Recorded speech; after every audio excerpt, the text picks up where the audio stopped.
오늘 말씀의 제목은 하늘의 것을 사모하자입니다. 마시멜로 실험이라는 그 실험이 있습니다. 1972년에 스탠퍼드 대학교에서 이제 아이들에게 마시멜로를 하나를 주고 15분간 기다리면 하나를 더 주겠다라고 하고 아이들을 관찰하는 실험이었습니다. 이렇게 말을 하고 어른이 방을 나가면은 아이가 그것을 참고 끝까지 기다려서 하나를 더 얻는 아이가 있었고 그렇지 못한 아이가 있었습니다. 그렇게 몇몇 아이들은 어른이 방을 나가자마자 그 마시멜로를 먹어치웠습니다. 그리고 또 몇몇은 조금 기다리다가 결국은 참지 못하고 먹는 아이가 있었고 끝까지 기다려서 마시멜로를 하나를 더 얻는 아이가 있었다라는 것이 이 실험의 내용이었습니다. 근데 이 실험이 유명해진 이유는 이 이후에 있었던 후속 실험 때문에 그렇습니다. 1990년에 이 마시멜로 실험에 참여한 아이들의 성취도를 추적해 본 결과 청소년기에 이 마시멜로를 끝까지 기다려서 한 개를 더 얻은 아이들, 그 아이들이 학업 성적이 더 우수했고 좌절이나 스트레스를 견디는데 더 강했다라는 결과가 나타났습니다. 이 실험이 우리에게 알려주는 것은 우리의 어떤 인내, 의지력을 키우는 것이 우리의 삶에 긍정적인 영향을 미친다라는 것입니다. 신앙생활에 있어서도 마찬가지입니다. 우리도 신앙생활을 하다 보면은 기다리기보다는 빨리 즉각적으로 변화가 있기를 원합니다.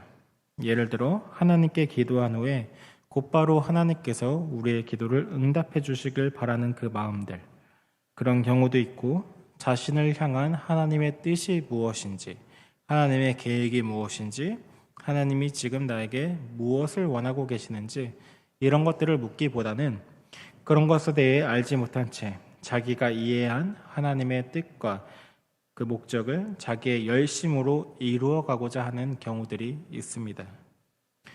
이런 모습은 오늘 본문에서 나오는 에서와 야곱의 모습에서도 우리가 확인할 수 있습니다. 에서와 야곱은 리브가가 낳은 쌍둥이 아들입니다. 에서와 야곱은 어머니의 뱃속에서부터 싸웠습니다. 그 싸움이 얼마나 격렬했는지 이 형제가 싸운다라고 할 때 쓰인 단어의 의미가 무엇이냐면은 서로 밀치고 발로 짓밟았다라는 그런 의미의 싸움을 의미한 거였습니다. 그래서 리브가가 이 일로 인해 걱정이 되어 하나님께 기도합니다. 그러자 하나님께서는 그 이유에 대해 이렇게 대답해 주십니다. 우리가 23절 같이 한번 읽어보도록 하겠습니다. 여호와께서 그에게 이르시되 두 국민이 내 태중에 있구나. 두 민족이 내 복중에서부터 나누이리라. 이 족속이 저 족속보다 강하겠고 큰 자가 어린 자를 섬기리라 하셨더라. 아멘. 내 태중에 두 국민이 있다. 두 민족이 있다. 하나는 강하고 하나는 약할 것이다. 큰 자가 어린 자를 섬길 것이다. 하나님은 두 아이의 운명에 대해 예언해 주셨습니다. 어떻게 보면 이 구절은 앞으로 이어지는 대립의 서론이라고 할 수 있습니다. 서론에서는 두 아이가 싸우고 이 싸움을 통해 하나님이 어떻게 자신의 뜻을 이루어 가는가 그것을 보여주는 것입니다. 실제로 이 이후에 나오게 되는 야곱의 이야기에서 대립이라는 것은 굉장히 큰 주제로 나타납니다. 야곱과 에서는 출생부터 대립을 합니다. 우리가 창세기 25장 25절과 26절을 같이 한번 읽어보도록 하겠습니다. 먼저 나온 자는 붉고 전신이 털옷 같아서 이름을 에서라 하였고 후에 나온 아우는 손으로 에서의 발꿈치를 잡았으므로 그 이름을 야곱이라 하였으며 리브가가 그대를 낳을 때에 이삭이 60세였더라. 아멘. 에서와 야곱은 서로 먼저 나오려고 발버둥을 쳤고 아우인 야곱은 에서의 발꿈치를 잡았기 때문에 그 이름을 야곱이라 하게 되었습니다. 이 둘은 출생뿐만 아니라 성장 과정에서도 대립합니다. 에서는 익숙한 사냥꾼으로 들사람이 되었고 야곱은 조용한 사람으로 장막에 거주하게 됩니다. 또 여기서 그치지 않고 이 두 사람으로 인해 가정이 나뉘게 됩니다. 이삭과 리브가마저도 대립합니다. 이삭은 에서를 사랑했고 리브가는 야곱을 사랑했습니다. 이런 표면적인 대립이 끝이 아닙니다. 여기에 또 다른 대립이 하나 더 있습니다. 그것은 바로 신앙의 대립입니다. 에서도 나름대로 신앙이 있지만 에서의 신앙은 땅을 중심으로 하는 그런 신앙이었습니다. 반면 야곱의 신앙은 하늘을 중심으로 하는 신앙이었습니다. 야곱이 에서의 발꿈치를 잡고 자신이 먼저 나오려고 한 것, 이것을 단순히 자기가 먼저 태어나서 형이 되고자 하는 어떤 승부욕처럼 우리가 볼 수도 있지만, 야곱은 하나님께 복을 받기 원했기 때문에, 장자로 태어나기 원했기 때문에, 그래야만 복을 받을 수 있기 때문에 먼저 나오려고 애쓴 것입니다.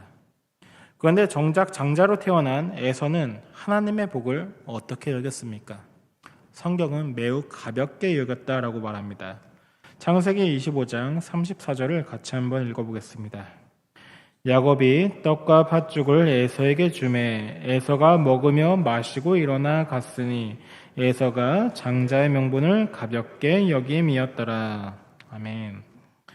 족장 사회에서는 이 가지고 있었던 약속이 이어져가는 그 통로의 역할을 보통은 장자가 했습니다. 물론 성경에서는 장자보다는 차자가 이 약속을 이루어가는 통로의 역할을 많이 했지만 일반적으로는 장자가 계승하는 것이 보통이었습니다. 그럼에도 불구하고 에서는 어떻게 했습니까? 이삭이 가지고 있었던 아브라함으로부터 내려왔던 그 하나님의 약속, 그 축복에 대한 그 약속들을 가볍게 여겼습니다. 그래서 장자의 명분을 어떻게 한 겁니까? 고작 팥죽 한 그릇에, 음식 한 그릇에 팔아버린 것입니다. 그러면은 왜 도대체 에서는 이 하나님의 약속을 가볍게 여긴 것입니까? 왜 장자의 명분을 이토록 가볍게 팔아버린 것입니까? 그 이유는 그의 별명에서 힌트를 찾을 수 있습니다. 창세기 25장 30절을 같이 한번 읽어보겠습니다. 야곱에게 이르되 내가 피곤하니 그 붉은 것을 내게 먹게 하라. 자, 그러므로 에서의 별명이 에돔이었더라. 에서의 별명이 에돔이었다. 이 에돔은 붉다라는 단어입니다. 근데 단순히 에서가 태어날 때부터 그의 생김새가 붉었기 때문에 에돔이라도 할 수도 있고, 그가 지금 우리가 본 본문에서처럼 붉은 것을 내게 먹게 하라 라고 했기 때문에 에돔이라고 했을 수도 있습니다. 근데 원래 이 에돔이라는 단어는 사람을 뜻하는 아담이라는 단어에 여성형 전미사가 붙어서 변형된 것입니다. 그래서 이 붉다라는 것은 사실은 흙을 닮았다라는 의미입니다. 그래서 에서가 신앙이 없지는 않지만 그의 신앙이 어디를 향하고 있냐? 바로 땅을 향하고 있고 땅을 중심으로 지금 형성되고 있다라는 것을 보여주는 것입니다. 분명히 에서도 이삭과 리브가를 통해서 하나님에 대해서 알았을 것이고 신앙을 가지고 있었을 것입니다. 그런데 문제는 에서의 신앙은 땅을 중심으로 하고 있었다라는 것입니다. 에서가 신앙인이지만 세상을 따라서 살아가는 사람, 세상을 바라보며 살아가는 사람, 그리고 세상을 사랑하는 사람을 상징하는 인물인 것입니다. 에서의 신앙관이 땅의 것을 닮았기 때문에 별명을 에돔이라고 한 것이고, 그렇기 때문에 에서가 하늘의 약속을 가볍게 여겨 팥죽 한 그릇에 그 약속을 팔아버린 것입니다. 반면에 야곱은 어떻습니까? 야곱은 에서와는 달랐습니다. 앞서 설명했듯이 에서의 발꿈치를 잡고 태어난 이유, 그것은 자기가 장자의 명분을 얻고자 했기 때문입니다. 그래서 하나님의 복을 받기 원했고 하나님의 약속을 자신이 계승하길 원한 것입니다. 야곱은 하늘의 것을 사모하는 사람이었습니다. 자신이 장자가 아니기 때문에 장자의 명분을 가질 수 없자 그것을 자신에게 팔라고 할 정도로 장자의 명분을 사모한 것입니다.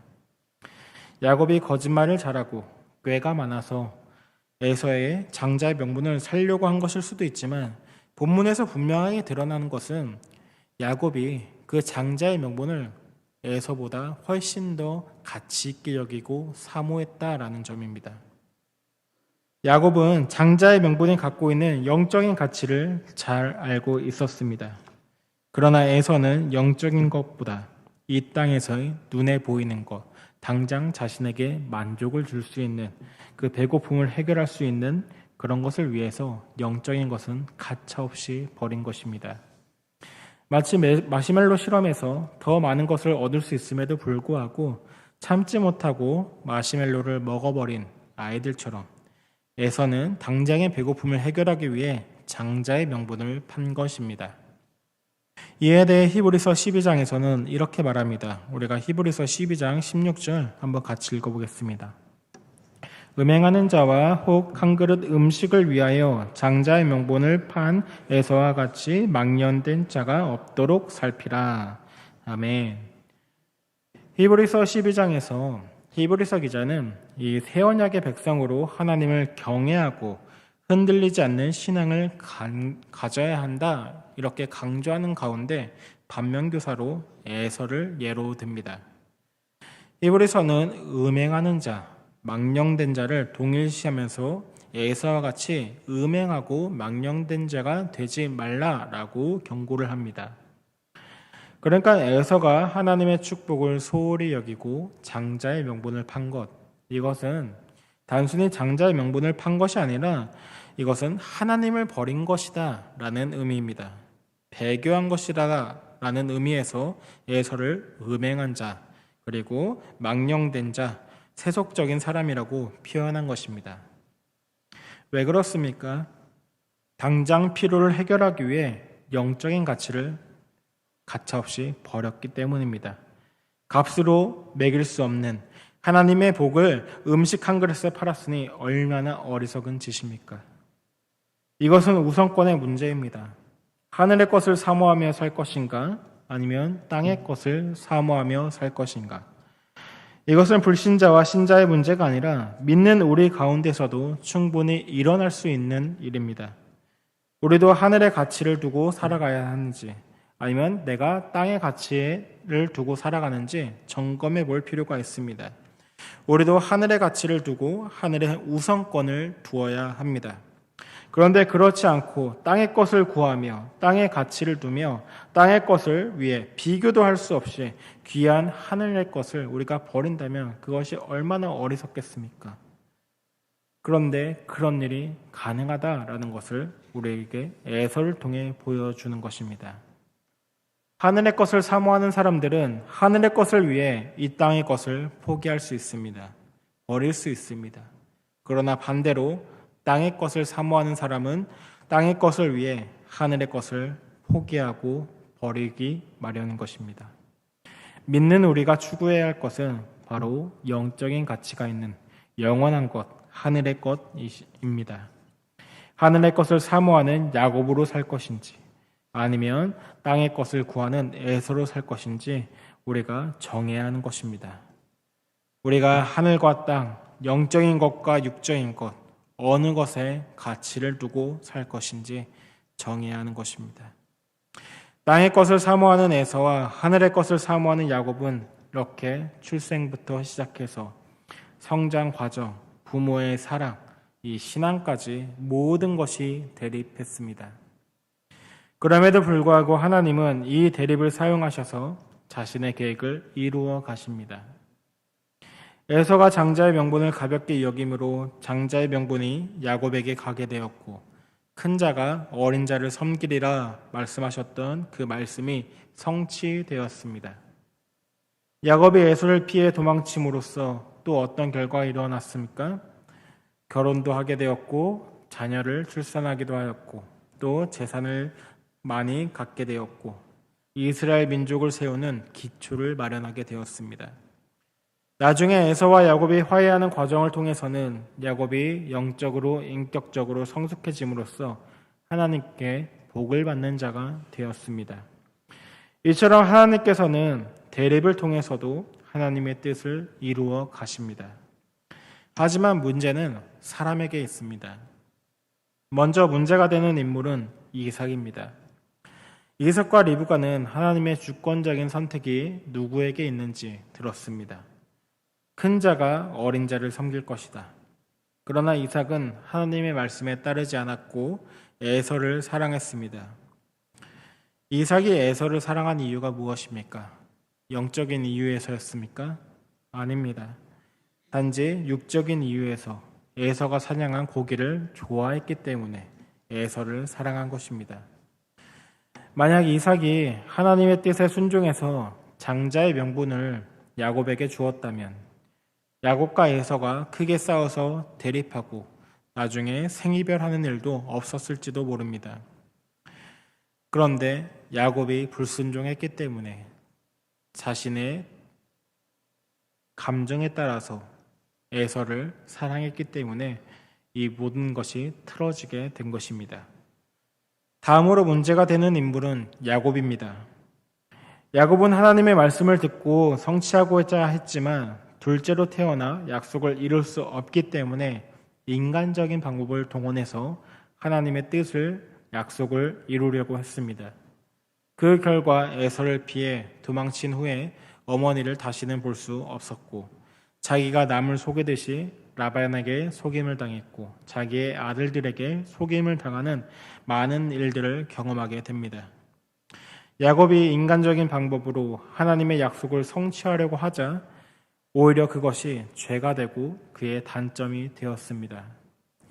우리가 여기서 깨달아야 할 것은 우리가 하늘의 것을 사모한다 할지라도 하늘의 것을 구하기 위해서 인간적인 방법으로 접근해서는 안 된다라는 것입니다. 그러면 우리는 어떻게 하늘의 것을 사모해야 합니까? 우리가 어떻게 하늘의 것을 구해야 합니까? 하늘의 것을 구하는 올바른 자세는 바로 기도하는 것입니다. 오늘 본문을 시작하기 전에 앞서 보면은 이스마엘의 족보가 먼저 나옵니다. 이스마엘의 족보를 보면 이스마엘은 비록 하나님께 선택받지 못했지만 그럼에도 불구하고 이스마엘 또한 아브라함의 자손 12지파를 갖게 됩니다. 그렇다면 이스마엘에 이어서 나오는 아브라함의 아들 이삭의 족보에서도 이스마엘이 12지파를 이룬 것처럼 정통성이 있고 하나님이 택하신 이삭도 12지파를 이루었겠구나라는 것을 기대하면서 아마 보게 될 것입니다. 그런데 정작 보게 되는 것은 무엇입니까? 이삭이 12지파를 이루었다라는 내용이 아니라 도리어 이삭의 아내 리브가가 임신하지 못했다라는 내용이 먼저 나옵니다. 선택받지 못한 이스마엘은 12지파를 이루었는데 정작 선택받은 이삭과 리브가는 불임의 상태인 것입니다. 분명 하나님께서 이스마엘이 아니라 이삭을 택하셨고 또한 리브가를 준비하셔서 이 두 사람이 결혼을 했는데 하나님의 약속이 성취되지 못하고 있는 것입니다. 하나님의 약속을 성취할 수 있는 방법, 그것이 무엇이냐? 바로 기도입니다. 하나님께서는 아브라함과 그의 후손들에게 많은 씨앗을 약속하셨습니다.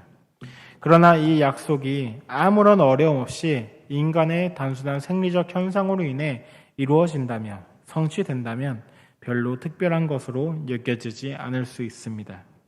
그래서 하나님께서는 이 약속이 성취될 때마다 결정적인 역할을 하십니다. 그렇다면 창세기를 볼 때 우리가 깨달아야 할 것은 무엇입니까? 바로 약속을 주신 분도 하나님이시지만 그 약속을 성취하시는 분도 하나님이시다라는 사실입니다.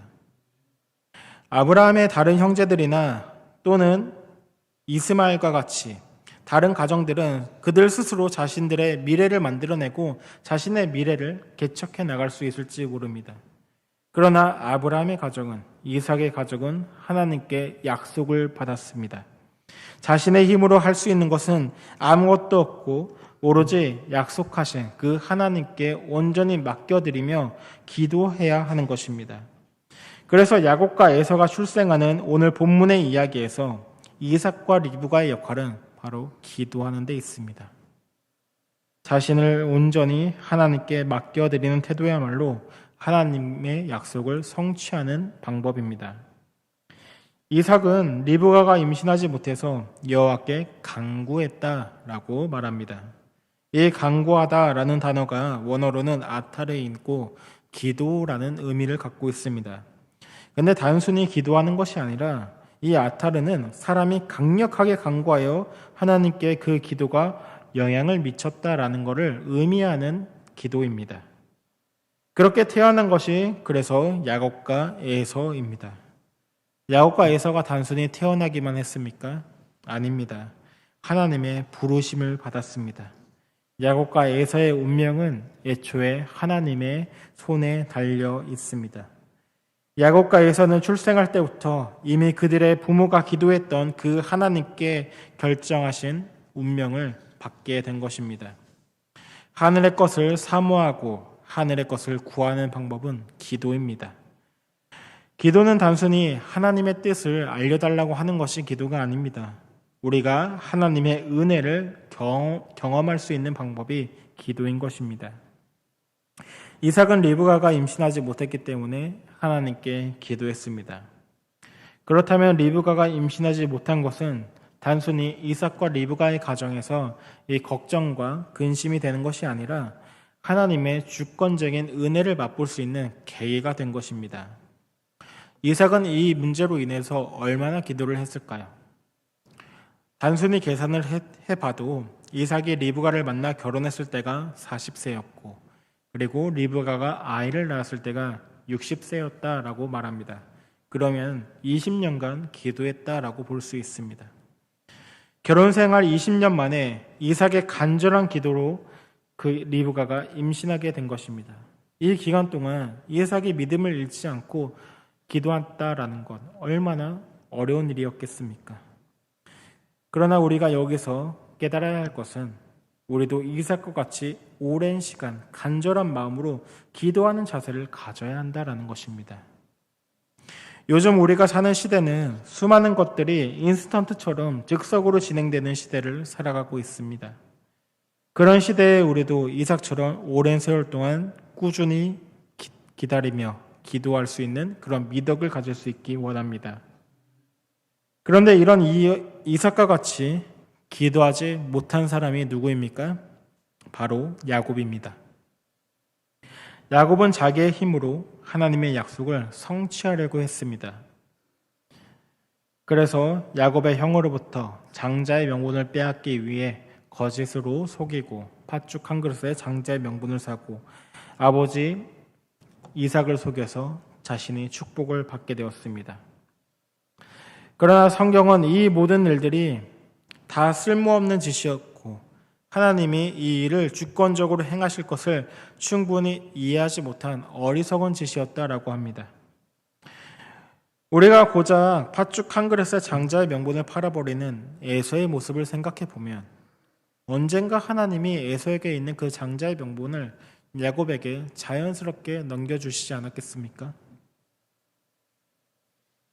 야곱이 하나님을 신뢰하며 하나님의 약속이 이루어지기를 기도하며 기다렸다면 충분히 하나님께서 언젠가 에서가 가지고 있는 그 장자의 명분을 야곱에게 주셨을 것입니다. 왜냐하면 하나님께서 그렇게 약속하셨고 또 계획하셨을 뿐만 아니라 에서가 우리에게 그런 삶의 모습을 충분히 보여주었기 때문입니다. 그러나 야곱이 하나님의 약속을 기다리기보다 자기의 힘으로 성취하려고 했기 때문에 하나님의 약속은 오히려 그가 성취하려고 했기 때문에 더 지체되었고 지연되었습니다. 그리고 야곱은 수많은 대가를 치러야만 했습니다. 우리도 마찬가지입니다. 우리는 하늘의 것을 사모해야 합니다. 그러나 하늘의 것을 사모하기는 사모하되 올바른 방법으로 하늘의 것을 구해야 하는 것입니다. 내 힘과 능력으로 하늘의 것을 구하는 것이 아니라 하나님을 신뢰함으로 기도로 하늘의 것을 구해야 합니다.